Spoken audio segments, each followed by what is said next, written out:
नमस्कार, आप देख रहे हैं श्रेष्ठ भारत और आपके साथ मैं हूं संजीव चौहान। राहुल गांधी अचानक हरियाणा के सोनीपत के खेतों में नजर आए।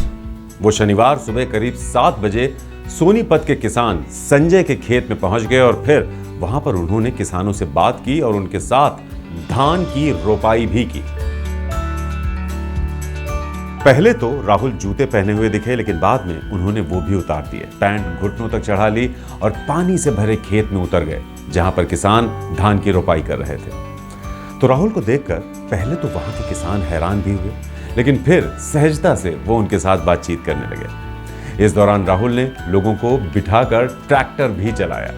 इसे पीआर एक्सरसाइज कहा जाए तो गलत नहीं होगा। वैसे इस तरह का मेल मिलाप ज्यादातर नेता करते हैं ताकि वो जनता की नब्ज टटोल सकें, लोगों को मैसेज दे सकें कि वो उनके कितने करीब हैं और अपनी एक अच्छी छवि जनता तक पहुंचा पाएं। राहुल गांधी ने लोकसभा चुनाव की तैयारी सितंबर 2022 से ही शुरू कर दी थी, जब उन्होंने कश्मीर से लेकर कन्याकुमारी तक भारत जोड़ो यात्रा निकाली थी। इस दौरान उन्होंने 12 राज्यों को टच किया था। 136 दिन तक चली यात्रा में राहुल ने हजारों लोगों से मुलाकात की। राहुल की लोगों से मिलने की ऐसी कई तस्वीरें सामने आईं जो किसी भी इंसान के दिल को छूने वाली थी।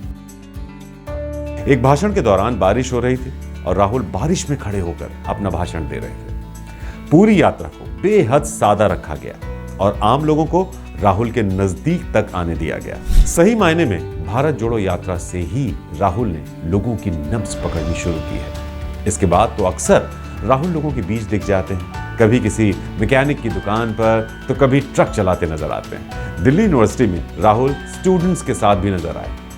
राहुल गांधी हर धर्म, हर तबके, हर वर्ग, हर उम्र और हर पेशे के लोगों से मिल रहे हैं। राहुल का ये जनसंपर्क कैंपेन रंग भी ला रहा है। पहले के मुकाबले उनके ज्यादा कार्यक्रम होने लगे हैं। वो हर रोज किसी न किसी जगह जाकर लोगों के बीच रहने की कोशिश करते हैं। राहुल पर वैसे भी कोई जिम्मेदारी नहीं है। पहले उनके पास कांग्रेस में पद भी था और कांग्रेस को कई राज्यों और लोकसभा चुनाव में मिली हार का ठीकरा भी राहुल गांधी के ऊपर ही फोड़ा गया।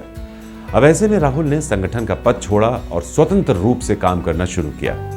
इसका मतलब यह है, अगर कांग्रेस पार्टी किसी चुनाव में जीतती है तो सेहरा राहुल के सिर बंधेगा, लेकिन हारती है तो उसकी जिम्मेदारी कांग्रेस पार्टी के अध्यक्ष मल्लिकार्जुन खड़गे की हो। इस रणनीति से फायदा ये हो रहा है कि राहुल पर वो मानसिक दबाव नहीं है जो पहले उन पर कांग्रेस में पद होने की वजह से हुआ करता था। शुक्रवार को ही राहुल को गुजरात हाईकोर्ट से झटका मिला था, जब सरनेम मानहानि मामले में गुजरात हाईकोर्ट ने उन्हें राहत देने से इनकार कर दिया था। जाहिर है, इसे राहुल ने दिल से नहीं लगाया। हरियाणा में भी अगले साल चुनाव होने वाले हैं, लेकिन इससे पहले तो चुनाव लोकसभा के भी होंगे और साल 2019 में बीजेपी ने हरियाणा की लोकसभा की 10 में से 10 सीटें जीती थी। इस बार हरियाणा में बीजेपी की हालत उतनी अच्छी नहीं है और शायद यही वजह है कि राहुल गांधी बाकी सारे राज्यों के साथ ही हरियाणा में भी लोगों के साथ मिलजुल रहे हैं। मणिपुर से लेकर केरल तक सब जगह राहुल गांधी दौरा कर रहे हैं और कांग्रेस की खोई हुई जमीन पाने की कोशिश कर रहे हैं। राहुल गांधी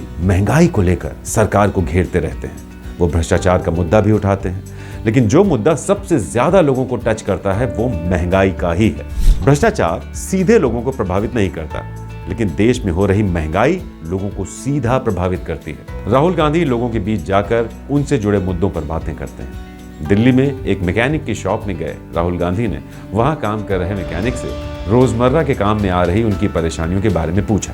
उनका घर कैसे चलता है, इस बारे में बात की। ये छोटे छोटे इवेंट सोशल मीडिया में जाकर बहुत बड़े बन जाते हैं और कांग्रेस की रणनीति यही है कि बड़ी सभाएं न करके छोटे छोटे इवेंट किए जाएं, जिन्हें सोशल मीडिया के माध्यम से पूरे देश के वोटरों तक पहुंचाया जाए और राहुल की छवि एक जमीन से जुड़े नेता की बने, जिसे बीजेपी ने खराब करने में कोई कसर नहीं छोड़ी। बीजेपी की ही रणनीति को अपनाते हुए कांग्रेस भी ठीक वही करने की कोशिश कर रही है जैसा कि पीएम मोदी करते हैं। अब कांग्रेस और राहुल गांधी को भी समझ आ गया है कि पीएम मोदी के जीतने की वजह ही यही है कि उन्होंने साबित कर दिया है कि वो एक बेहद गरीब घर से आते हैं और लोगों का दुख दर्द समझ सकते हैं, क्योंकि वो किसी राजनीतिक परिवार में पैदा नहीं हुए हैं। राहुल गांधी अब इसी छवि को तोड़ने की कोशिश कर रहे हैं और कुछ हद तक वो कामयाब भी हुए हैं। श्रेष्ठ भारत पर खबरों से जुड़े रहने के लिए चैनल को सब्सक्राइब करें, बेल आइकन दबाएं और देखते रहें श्रेष्ठ भारत।